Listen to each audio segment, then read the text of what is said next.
Good morning. My name is Matthew Simmons and I teach biology and physics at Central Junior High. I wanted to come before you this morning and talk to you a little about why I wanted to become a teacher. And the answer is quite simple. I never really wanted to teach. The thought of teaching when I was in school was about the furthest thing from my mind. I watched as my father taught from the pulpit for years, and I never once thought that, hey, I could do that. In fact, all I ever wanted to be was a trauma surgeon, the first guy to cut on you when you came into the emergency room. Crisis-filled, adrenaline-filled, respected, and wealthy. All that changed the year I turned 19 because that's when we got the diagnosis that my father had cancer. And that diagnosis was hard to take, and specifically astrogliocytoma was a difficult one because we knew it was terminal. So I watched as the treatment process began.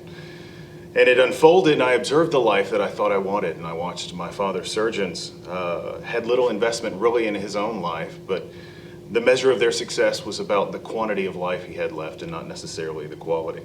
And so after 18 months of observing that process and watching hundreds of people stop by my dad's house and pray over him and develop those relationships with him and see how my father impacted them and thousands that appeared at his funeral to celebrate his life, I knew that my life had to be more than just cutting straight and caring less. My life had to be an investment in the lives of others. Now, my father did it from a pulpit, talking to adults who voluntarily showed up to listen to the information they wanted or needed to hear, much like my junior high students.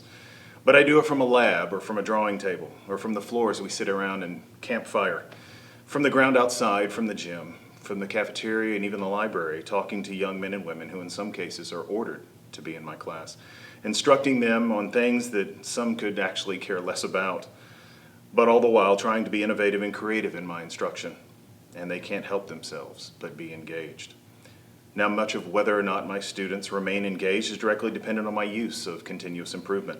When I first came to HEB, continuous improvement, or what we call CI, seemed to be a foreign concept, a list of tools and requirements that seemed just like another thing. But after talking with students from each grade level across the district, it became quickly apparent how CI could and should be implemented to affect purposeful change in the academic success in students. My use of CI begins before the student enters the classroom, much like the Play Like a Champion sign today, hanging on above the entrance to the stadium of the locker room of Notre Dame. My sign says, I will take responsibility for my learning today. For each student, it clearly defines our roles in the classroom and responsibilities as we grow together. CI is about progression, not perfection. It's a continuous journey of realizing strengths and weaknesses through self-assessments such as consensograms, personal PDSAs, where instead of writing specific numbers in the "my goal for the 6 weeks" blank, the words "my best" are now placed. And where item analysis breakdowns of assessments are used to highlight areas to celebrate and specific areas for improvement. Continuous improvement is also about defining the time that they spend in my classroom each day. On the front wall of my room reads the words chronos versus kairos.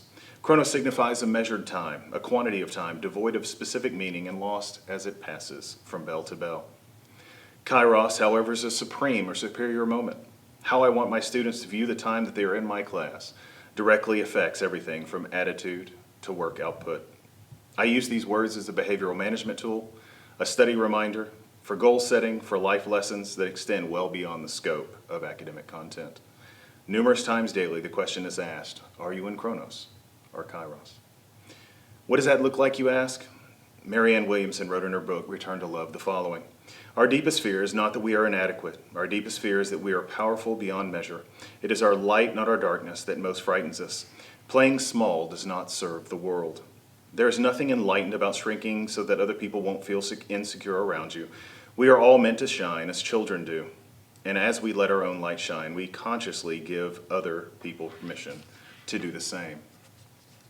As we are liberated from our fear, and our very presence automatically liberates others. This sentiment encompasses the very nature and consequence of teaching excellence and embraces the essence of what I need my students to feel each day as they both enter and leave my classroom, and CI helps me accomplish this.